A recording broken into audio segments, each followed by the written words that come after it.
Terapia de café. Vivir sobrio está chido. Este es un podcast del Distrito 13, área de F Centro. Las experiencias vertidas en este podcast son puntos de vista de los miembros de Alcohólicos Anónimos y de cómo viven el programa. Las opiniones expresadas en este programa no hablan a nombre de la Central Mexicana de Servicios Generales de Alcohólicos Anónimos. 5, 4, 3, 2... Hola, bienvenidos a Terapia de Café. Yo soy Vic, su amigo y compañero. Hola, yo soy Den, también amiga y compañera. Bienvenidos a este nuevo episodio de Terapia de Café, en la cual vamos a hablar del tema de hoy, que es la pesadilla del Dr. Bob. El día de hoy vamos a hablar acerca de este tema tan importante, sobre quién es esta persona tan esencial para nosotros. Pero antes de empezar el programa, quiero darles un cordial saludo, de verdad. Hemos visto en los países en los cuales nos están escuchando, estamos muy contentos, de verdad, de saber que no solamente aquí en México, que es donde se estaciona el programa, están escuchando este podcast. De verdad, de corazón, se los agradecemos mucho. Estamos viendo que en países como Perú, España, Nicaragua, Estados Unidos, Uruguay, Honduras, Costa Rica, Colombia y Argentina nos están escuchando y de verdad estamos eternamente agradecidos. Les mandamos un caluroso abrazo y un fraternal saludo. En serio, de verdad, muchas gracias por lograr llegar a este programa y quitar estas barreras de los países para poder escucharnos. Sí, qué bueno que lo tocas, Den, porque realmente para nosotros es un gusto que nos estén escuchando en más países, no solo en México. Y ojalá que compartan las mismas ideas que nosotros tratamos de tocar en este podcast. Y uno de los principales objetivos de este podcast es de informar qué es Alcohólicos Anónimos. Entonces, para hacer lo que siempre hacemos y decir que es un alcohólico, alcohólico es aquella persona que ha perdido la capacidad de controlar su manera de beber y que el beber le está ocasionando problemas o dificultades en todas sus áreas de su vida, familiar, laboral, social, pareja, social. Correcto. Entonces, prácticamente, pues así lo definimos nosotros como el alcoholismo. ¿Y qué es Alcohólicos Anónimos? Alcohólicos Anónimos es una comunidad de personas que comparten sus mutuas experiencias y fortalezas para recuperarse del alcoholismo a través de estas reuniones que ya bien conocemos, ya sean virtuales, ya sean presenciales, ya sean de servicio, pero que de alguna manera el objetivo es mantenerse sobrios y ayudar a otros a alcanzar el estado de sobriedad. Bueno, entonces ya una vez dando estos pequeños anuncios parroquiales, vamos a empezar con el tema tal cual. En el libro de Alcohólicos Anónimos viene un apéndice llamado La pesadilla del Dr. Bob. Entonces, yo estoy súper interesada en saber quién es esta persona, qué es lo que ha dado, y obviamente para eso está nuestro querido compañero Vic. Pues bueno, no es un apéndice, Den, es un testimonio de una serie de testimonios que vienen en el libro de Alcohólicos Anónimos. Okay. Tenemos una versión que quizás es la que más conocemos en la comunidad, conocida como Libro de Alcohólicos Anónimos, que dice versión abreviada. Ajá. Que es la que no incluye los testimonios del Libro de Alcohólicos Anónimos. Hay un libro que precisamente le llaman el libro grande, ¿no? que vienen los testimonios. Entonces es un libro mucho más grueso, con más páginas, pero muy grande, sí. Pero porque incluye los testimonios. Entonces, donde empieza la parte de los testimonios o de los historiales o de las experiencias es con la pesadilla del Dr. Bob. Ya vimos que como capítulo 1, el libro de Alcohólicos Anónimos, viene la historia de Bill, que narra prácticamente lo que Bill vivió. Y en esta, lo que es la pesadilla del Dr. Bob, es lo que el Dr. Bob vivió. Entonces, ¿por qué hoy? Pues porque precisamente el 16 de noviembre de 1950 fallece el Dr. Bob. Y pues se toma bien como pues recordarlo en estos días al Dr. Bob. Muchos grupos tratan de hacer actividades y pues vamos a recordar un poquito. El Dr. Bob nace el 8 de agosto de 1879 y fallece el 16 de noviembre de 1950. Para entonces Bill pues ya estaba en una edad ya mayor, pero justo el Dr. Bob y yo creo que es lo más importante de recordarlo, es porque fue el primer alcohólico que se mantuvo o que logró Bill logró que se mantuviera sobrio o que quedara sobrio, porque Bill W. cuando conoce al Dr. Bob ya llevaba 6 meses sobrio, intentando ayudar a otros, pero lamentablemente pues no dejaban de beber, volvían a beber.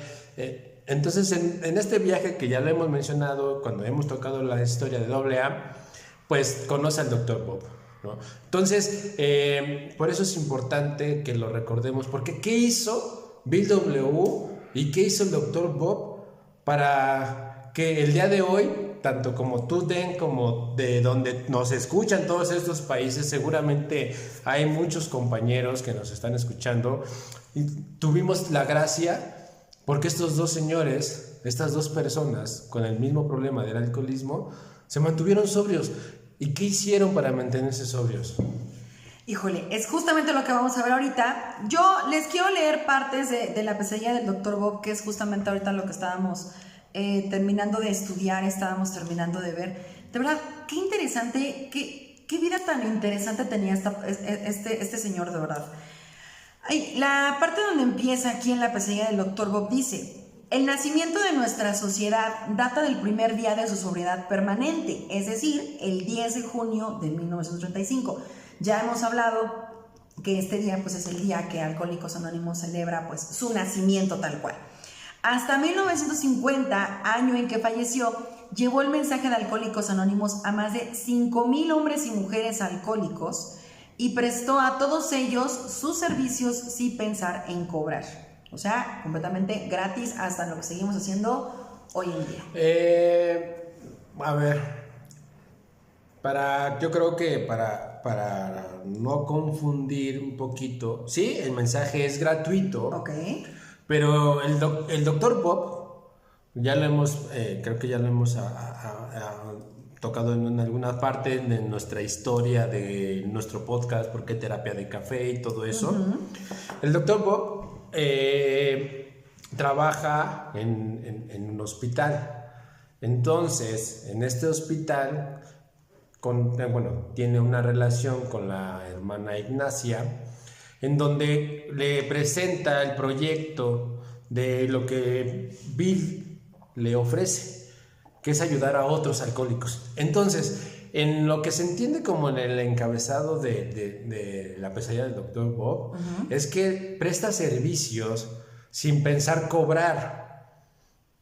O sea, no confundamos con una cosa que es el mensaje. Correcto. Que hay una solución, pero otra cosa es que los llevaban al hospital. O sea, sí los llevaban al hospital, les daban internamiento, los atendían de una manera pues profesional, ya que pues era un hospital. Sí, al final del Entonces, día. Eso era cuestión de que el hacer esta labor en pensar no cobrar, pero no quiere decir que era totalmente gratuito esta labor.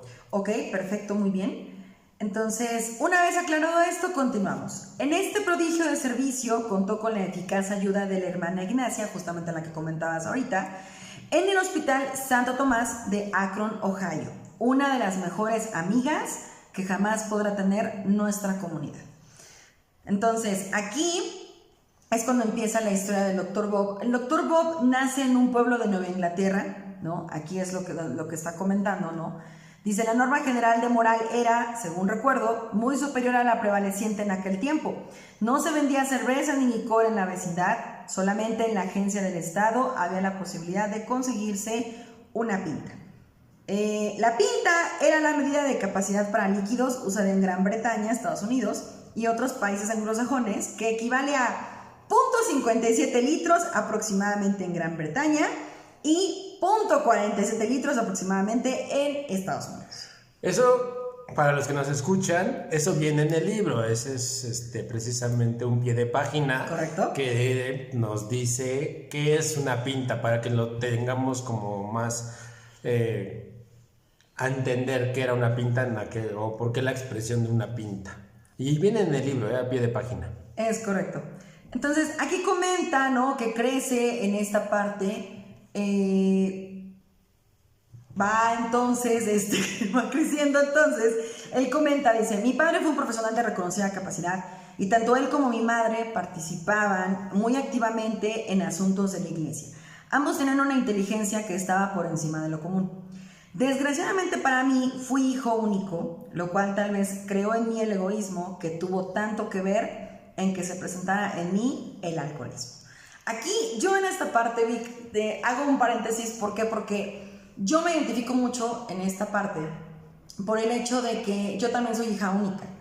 O sea, muchas veces creo que muchos de los que estamos dentro de la comunidad de Alcohólicos Anónimos tenemos este tipo de características, ¿no? Que no tenemos hermanos, que a lo mejor crecimos a solas, que crecimos con alguna autoridad afuera del hogar porque tenían que hacer otras actividades, porque tenían que estar en otros momentos. Entonces, esta parte, ¿no?, crucial que está comentando el doctor Bob para mí es muy importante, porque yo me estoy súper identificando ahí muy bien. Sobre todo porque quiero entender lo que te brinca, es en lo que dice el egoísmo que, ¿no?, fue crucial para la manera en que bebió. Recordemos que parte fundamental de lo que nosotros tratamos de reconocer dentro de la agrupación de Alcohólicos Anónimos son las causas por las que bebíamos. Correcto. Y una de las causas por las cuales bebíamos, como bebíamos, era precisamente por este inflamiento del ego o del egoísmo. Entonces, para muchos que quizás puedan reflejarse con la pesadilla del Dr. Bob en esta parte de que fueron hijos únicos y que por ser hijos únicos quizás fueron mimados, no sé cuál ha sido tu historia, no es mi historia, yo soy el segundo hermano, bueno, el segundo hijo, yo soy el hermano menor, perdón, y yo me sentí todo lo contrario, ¿no? O sea, mi experiencia en la familia, yo me sentía el relegado, el no querido, el despreciado, el hijo del lechero, el hijo... No, sí, la verdad, o sea, esa fue mi sensación. Claro, no sé, y qué curioso, porque yo, a pesar de ser hija única, también me sentía así por el hecho de que no existía una atención de mi parte, no existía en ese momento alguien que estuviera, que yo estuviera con alguien en supervisión, que yo estuviera con alguien en esa parte de haz caso, haz esto, haz aquello. O sea, todas las actividades que yo hacía las hacía de forma independiente, pero independiente obligatoriamente. Lo que hacía que yo ya empezara a buscar válvulas de escape para poder disipar la vida cotidiana en ese momento. Sí, y yo creo que mencionando que en nuestro 5º capítulo dice que egoísmo es concentración en sí mismo. O sea, ya sea que yo me siento superior a los demás o inferior a los demás. Uh-huh. Esto es parte del egoísmo. O sea, estos dos extremos que a veces uno siente que no se siente nada, que no vale la pena, que es un miserable, o por el otro lado, por algunos éxitos o por algunas cosas materiales, nos sentimos por encima de los demás, pero siempre estamos concentrados en nosotros. Eso es a lo que quizás en esta parte de que se desarrolló el egoísmo del Dr. Bob, pues quizás pudo haber sido porque se le protegió mucho y fue una persona muy consentida, o como tu caso, ¿no? Que muy no hubo quien olvidada, hijos huérfanos con padres. Exactamente. Entonces, aquí habla un poquito de la niñez del Dr. Bob, ¿no? Que comenta que se le obligó a ir a la doctrina, se le obligó a ir a servicios dominicales, ¿no? Toda esta parte como religiosa. Entonces, obviamente cuando él se libera de esta parte, pues dice: yo no vuelvo a pisar la iglesia, pero para nada, o sea, ni de broma, ¿no?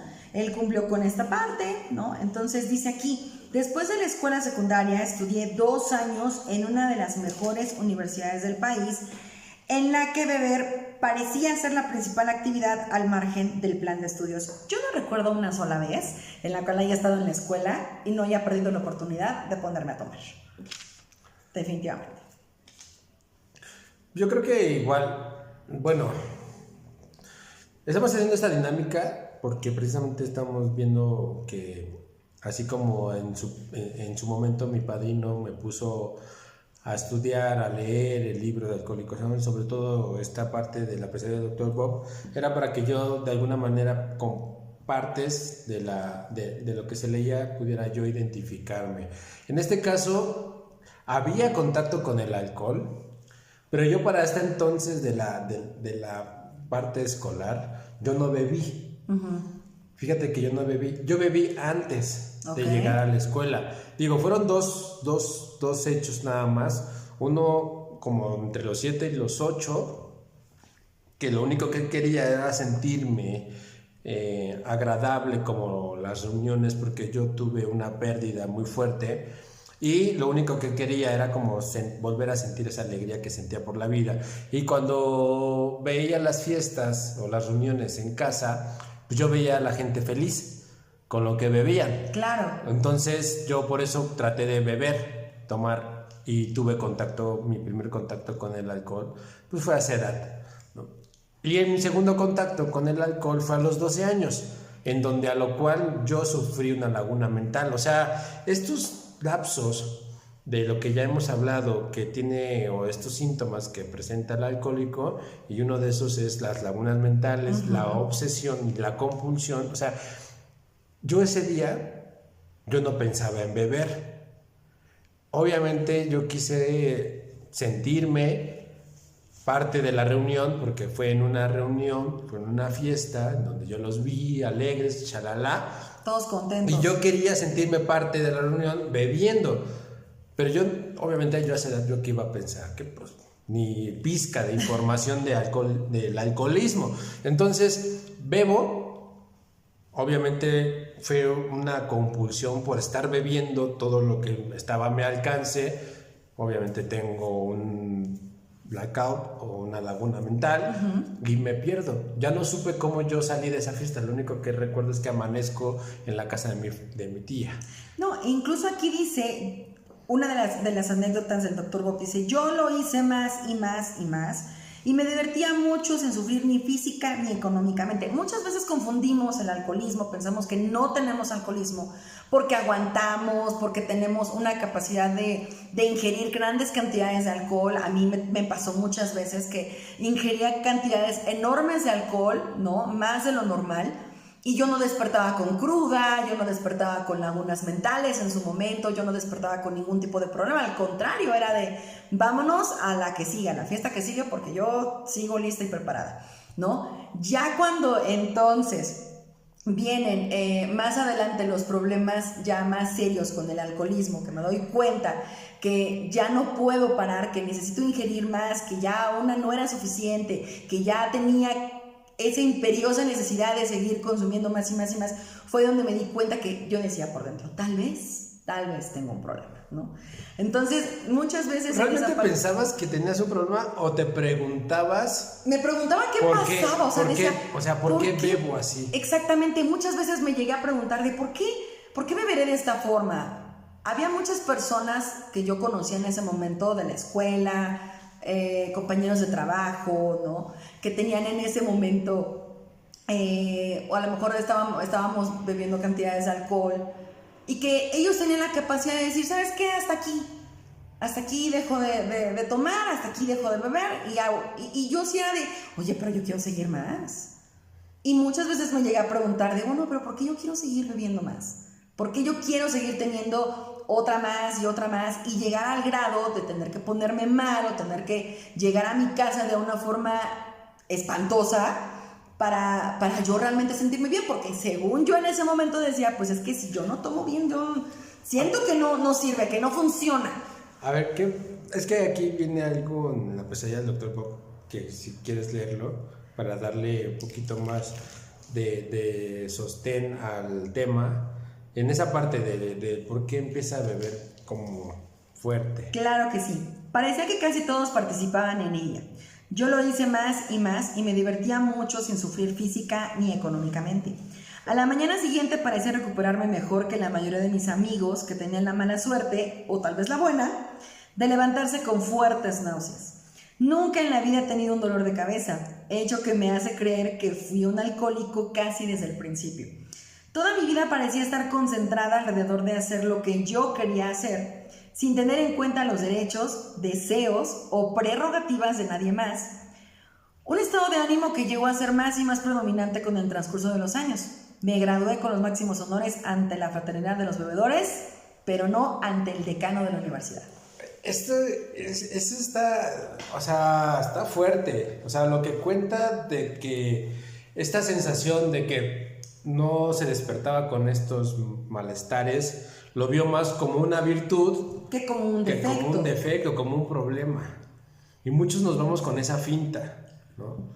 Muchos nos vamos con la cuestión de que yo tumbo a todos, yo bebo como, o sea, yo soy el que mejor Si yo bebo. aguanto es porque no tengo el problema.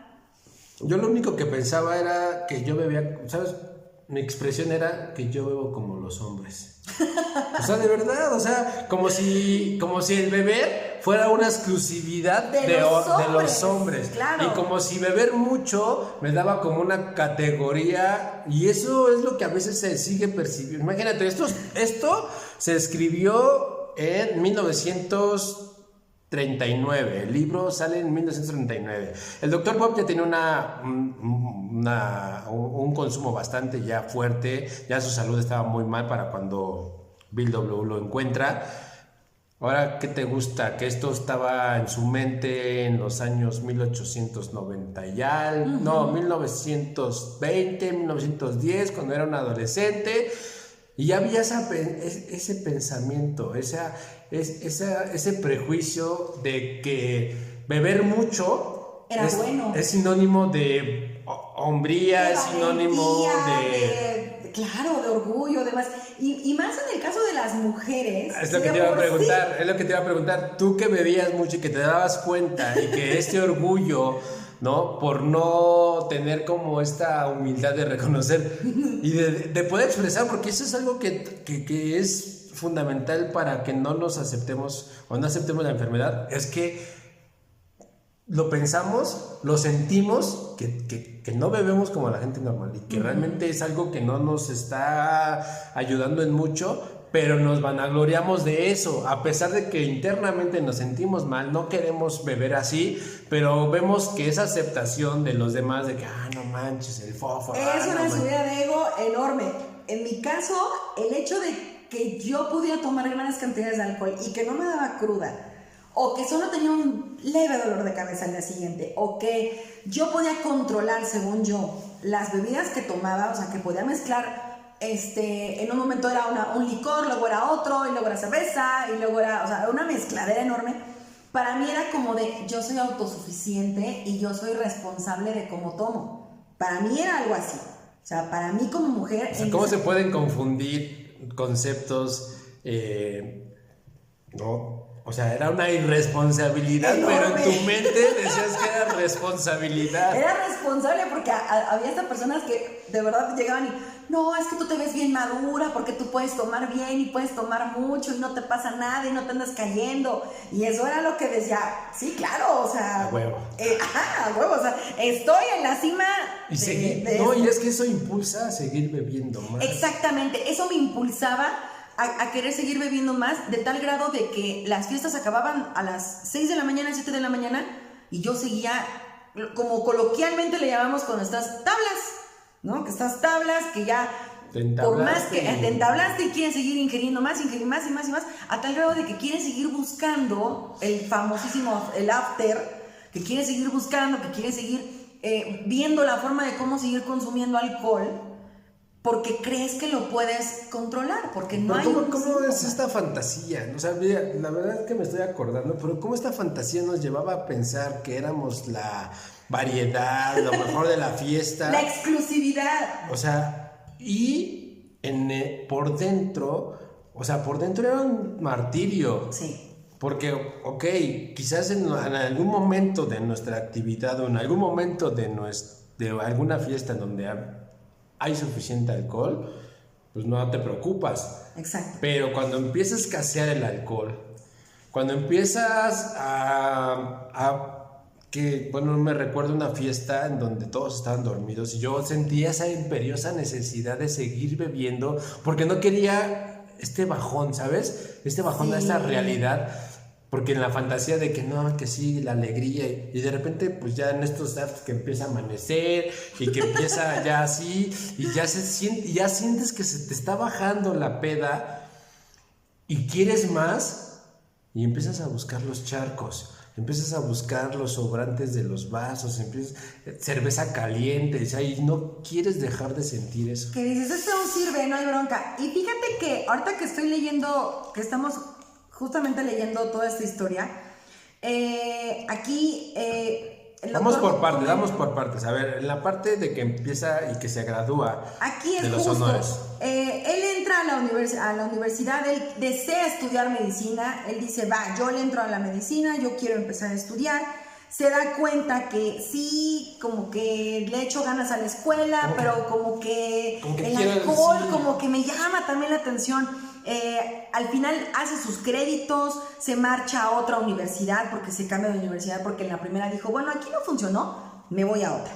Llega a exámenes finales, se agarra borracheras muy grandes, le temblaban las manos O sea, ya empieza a sufrir ya las consecuencias. Sufrir esas consecuencias que ya después vamos adelante. Yo quiero leer esta parte en particular. Dice, me porté tan honorablemente que pude conseguir un codiciado internado en una ciudad del oeste, en la que estuve 2 años. Durante esos 2 años me tuvieron tan ocupado que casi no salía del hospital para nada. Por lo tanto, no podía meterme en dificultades.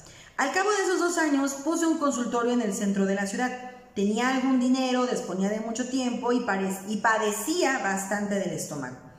Pronto descubrí que un par de copas me aliviaban mis dolores gástricos, por lo menos por unas horas, y por lo tanto no me fue difícil volver a mis antiguos excesos. Muchas veces a mí me pasó que cuando yo ya veía que ya como que ya tenía ciertos problemas para controlar mi forma de beber, decía, no, ya, o sea, dale una pausita, vamos a ponernos en paz un ratito, ya fue mucho desmadre, ya fueron muchas salidas, ya tenemos que comportarnos. En estos lapsos es uno de los síntomas. Exacto.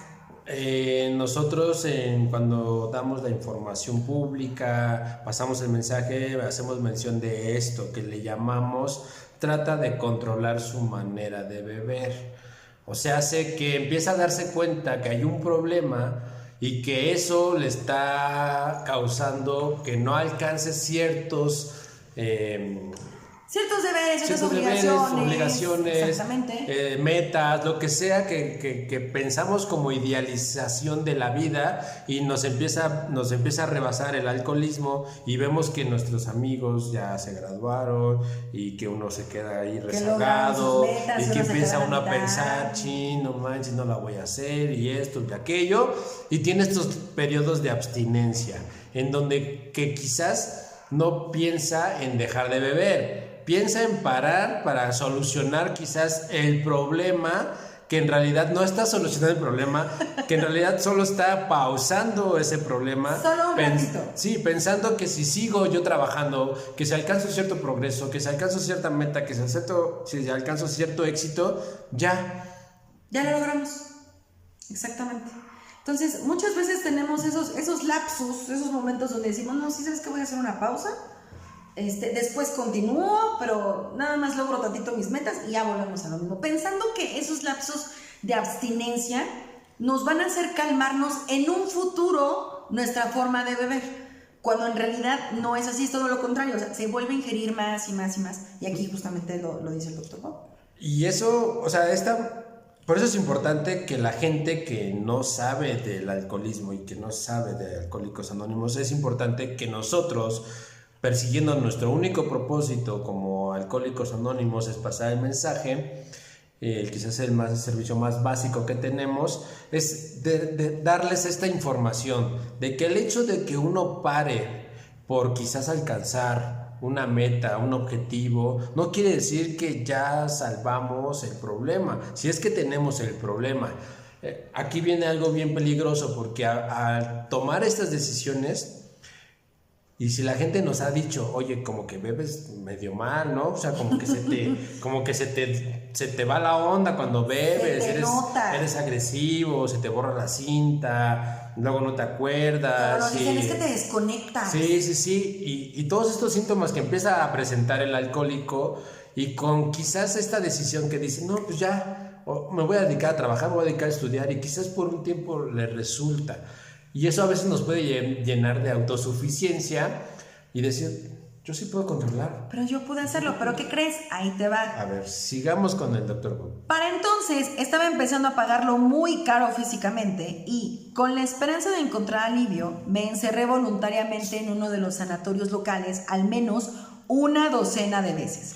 Ahora estaba entre Escila y Caritis.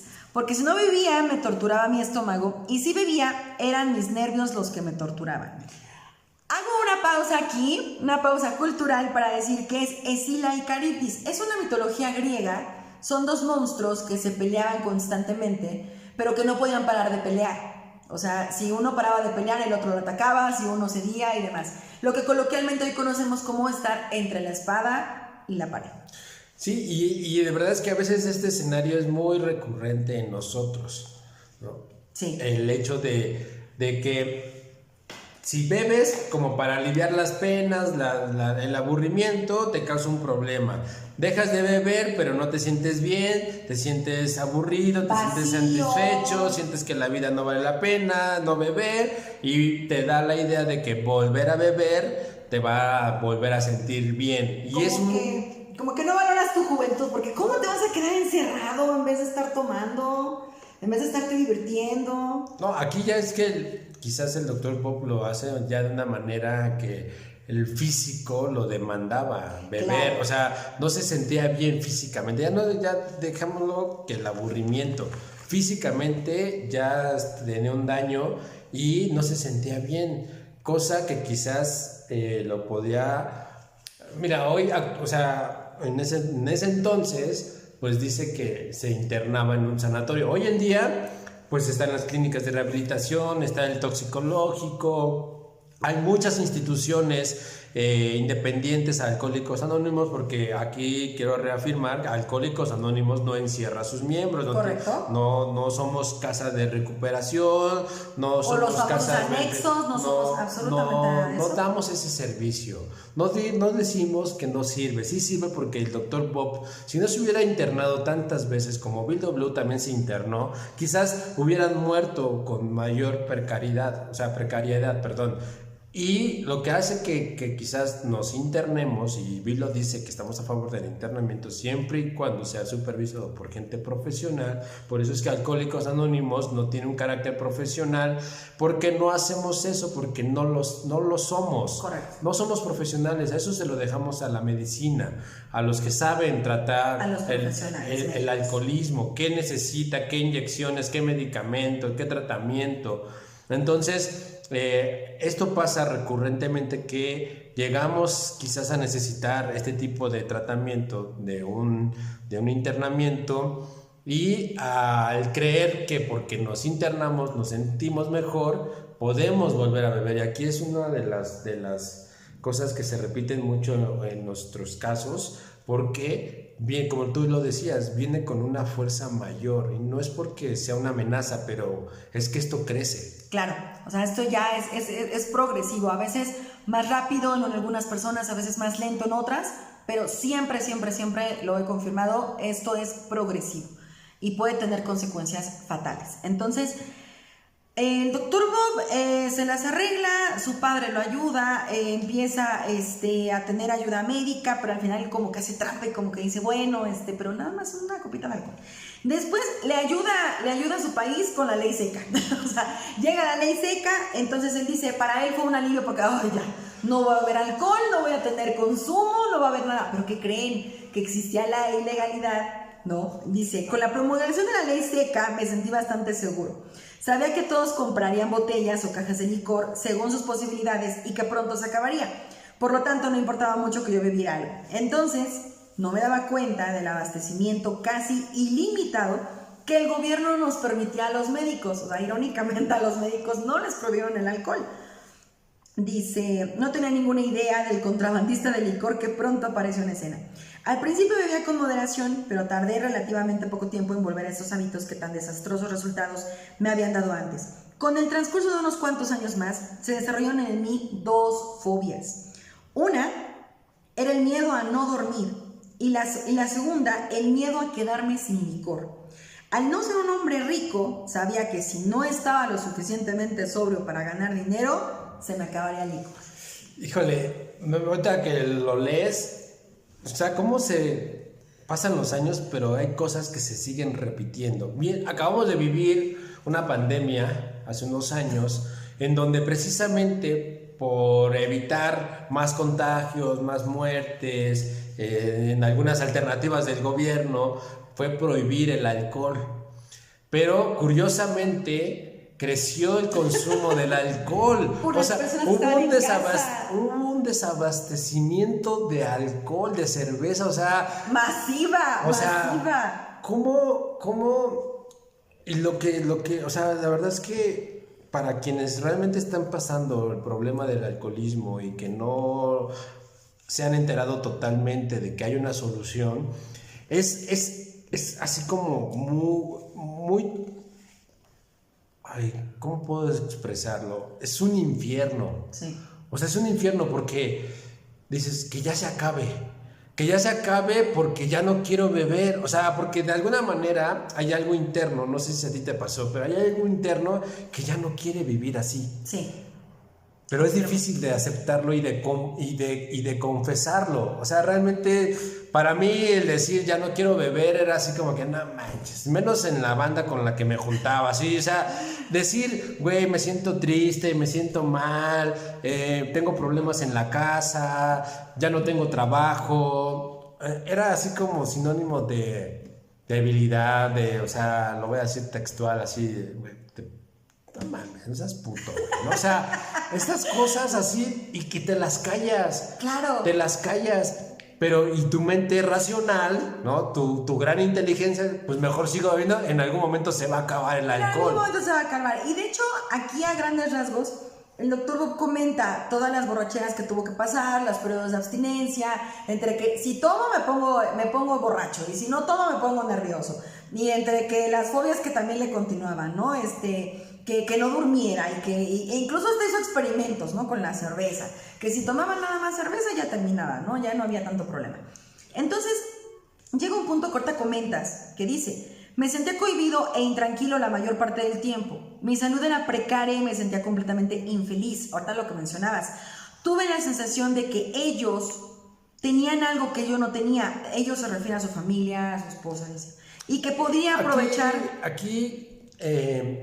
Digo, nos estamos brincando, no estamos leyendo continuo la pesadilla del Dr. Bob, nos estamos brincando, pero aquí antes de lo que está leyendo Den, quiero hacer alguna referencia, porque dice ellos y se refiere al grupo Oxford, porque ya de algunos intentos, ya por parar, por dejar de beber, se integran a un movimiento que se llama los grupos Oxford, y que tienen de alguna manera un tema religioso espiritual. Por eso es que se sentía incómodo de ver cómo era rebosante la salud de estas personas, brillaban, pues obviamente cuando uno está en esta sintonía de tener alguna fe, de tener un propósito, de vivir quizás una vida más plena, y cuando tú estás en esta actividad, ¿no? O sea, te sientes de la chingada, o sea, por eso nos aislamos. Claro. Por eso nos aislamos, porque no nos sentimos incómodos. Vemos nuestros aspectos, cómo se empiezan a demacrar, la piel amarillenta, ¿no?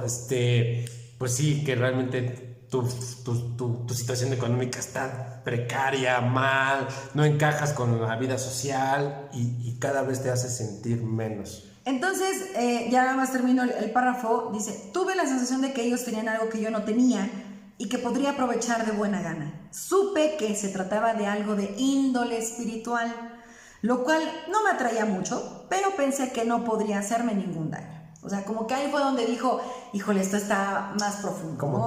Como que les quiero Como copiar, que les quiero sí. creer, pero no. Entonces llega el milagro. ¿Cuál es el milagro? Conoce a Bill W, ¿no? Dice, llegó, me llevó, me acostó, me dio unas copas esa noche y una botella de cerveza el día siguiente. Eso fue el 10 de junio de 1935 y fue mi última copa. Al escribir esto han pasado casi 4 años. Un poquito antes cuenta ahí en La pesadilla del Dr. Bob cómo es su encuentro con Bill W. Sí. Porque ya en estos intentos por dejar de beber, tanto como Bill y como Bob por un lado, Bill se encontraba en Akron en esta sensación de frustración porque no se logró el negocio, ya lo hemos dicho, al cual fue a esta ciudad de Akron, Ohio, y en donde por la necesidad de no tomarse esa copa, porque sí le pasó por su mente, buscó a otro alcohólico. Y obviamente no llegó directamente con el Dr. Bob. No. Tomó varias llamadas hasta que Henrietta Sieberlin las contactó con la esposa se puso en contacto porque Henrietta pertenecía a este movimiento Oxford. Entonces, se habían integrado ellos al movimiento Oxford y conocía al Dr. Bob cómo era su situación, de que no podía parar de beber, que estaba muy mal, y pues inmediatamente pensó en él. O sea, Bill, y creo que eso es lo importante de lo que de lo que estamos tratando de decir, de por qué sucede el milagro. Porque justo antes de lo que leíste, dice que nadie, aunque creía que hablaba con gente que sabía, nadie le había dicho de viva voz lo que estaba viviendo él. Claro, incluso aquí viene, la pregunta que podría venirte a la mente sería, ¿qué fue lo que dijo o hizo ese hombre que fue tan diferente de lo que otros habían dicho o hecho? Debe recordarse que yo había leído mucho y hablado con todo aquel que sabía o creía que sabía algo acerca del alcoholismo. Pero este era un hombre que había pasado por años de beber espantosamente, que había tenido la mayoría de las experiencias de borracho conocidas por el hombre, pero que se había recuperado por los mismos medios que había yo estado tratando de emplear, o sea, el enfoque espiritual. Aquí dice que le dio información del alcoholismo y esta parte que es muy importante para mí, que en serio me gusta mucho, dice... Mucho más importante fue el hecho de que él era el primer ser humano con quien yo hablaba que sabía por experiencia personal de lo que estaba hablando cuando se refería al alcoholismo. En otras palabras, hablaba mi propio idioma. Hablaba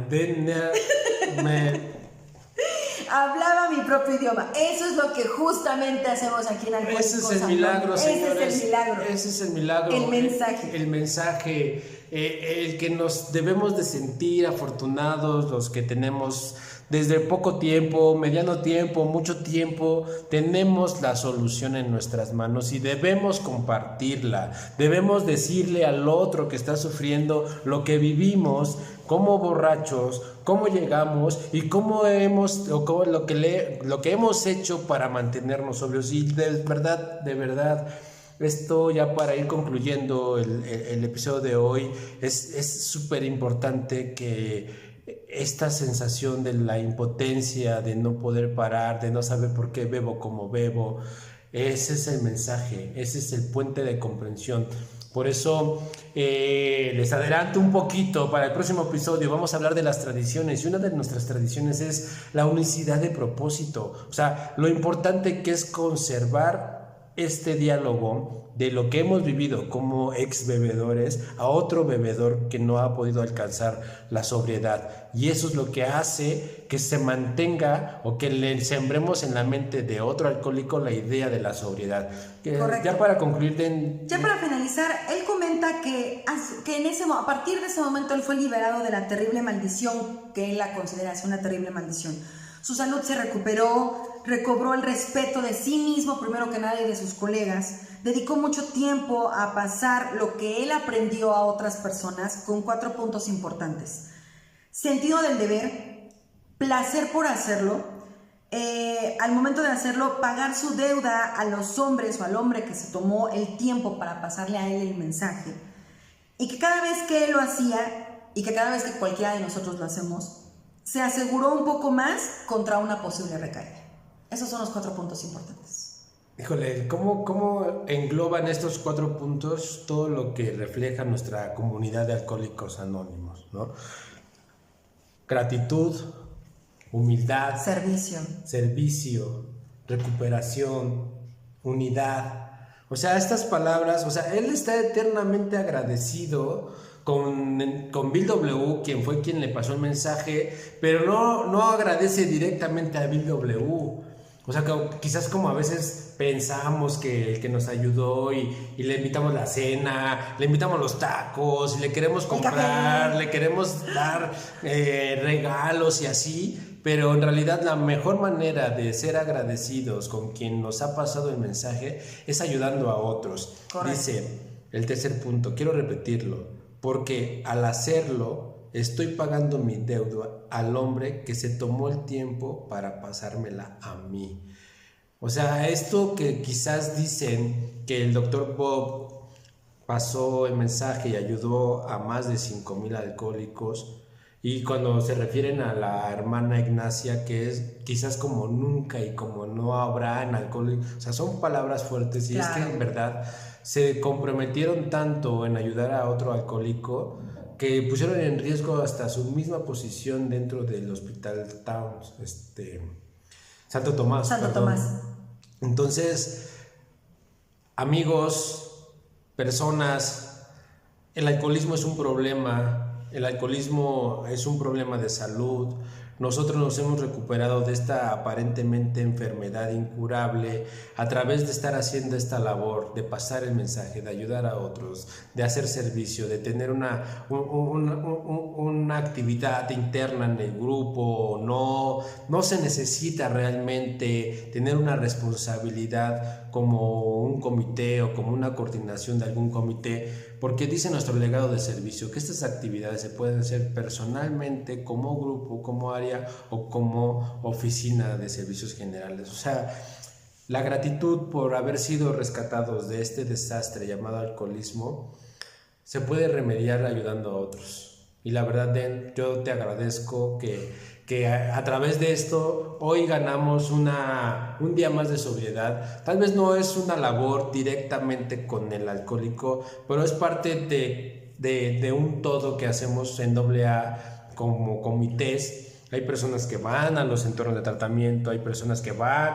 a los centros de retención, a los reclusorios, o sea, hay una serie de actividad que te puede ayudar a mantenerte sobrio. Es correcto. Esta es nuestra forma de solamente por el día de hoy mantener lo que hemos trabajado, lo que hemos logrado, los éxitos que hemos logrado a través de este maravilloso programa. Yo me despido también dándote las gracias, Vic, por todo lo que hemos aprendido, por todo lo que hemos avanzado, por todo lo que hemos regalado para ustedes también principalmente, de verdad. Y nuevamente saludos a donde sea que nos escuchen, compartan el podcast y creen que les puede ayudar a alguien de su agrupación o a alguien que no conoce de Alcohólicos Anónimos y que les ha agradado la forma en que nosotros hemos dado a conocer a Alcohólicos Anónimos. Lo que más nos importa es que el mensaje se siga transmitiendo, y si puede ser a través de estas plataformas. Nos pueden seguir en YouTube como Nuestro Tiempo Digital en Alcohólicos Anónimos, y en Spotify como Terapia de Café, Vivir Sobrio Está Chido. Saludos a todos. Ahí en Spotify, en el perfil, están los teléfonos de nuestras oficinas intergrupales. Esto es de nuestra área de F Centro, pero si requieren de ayuda más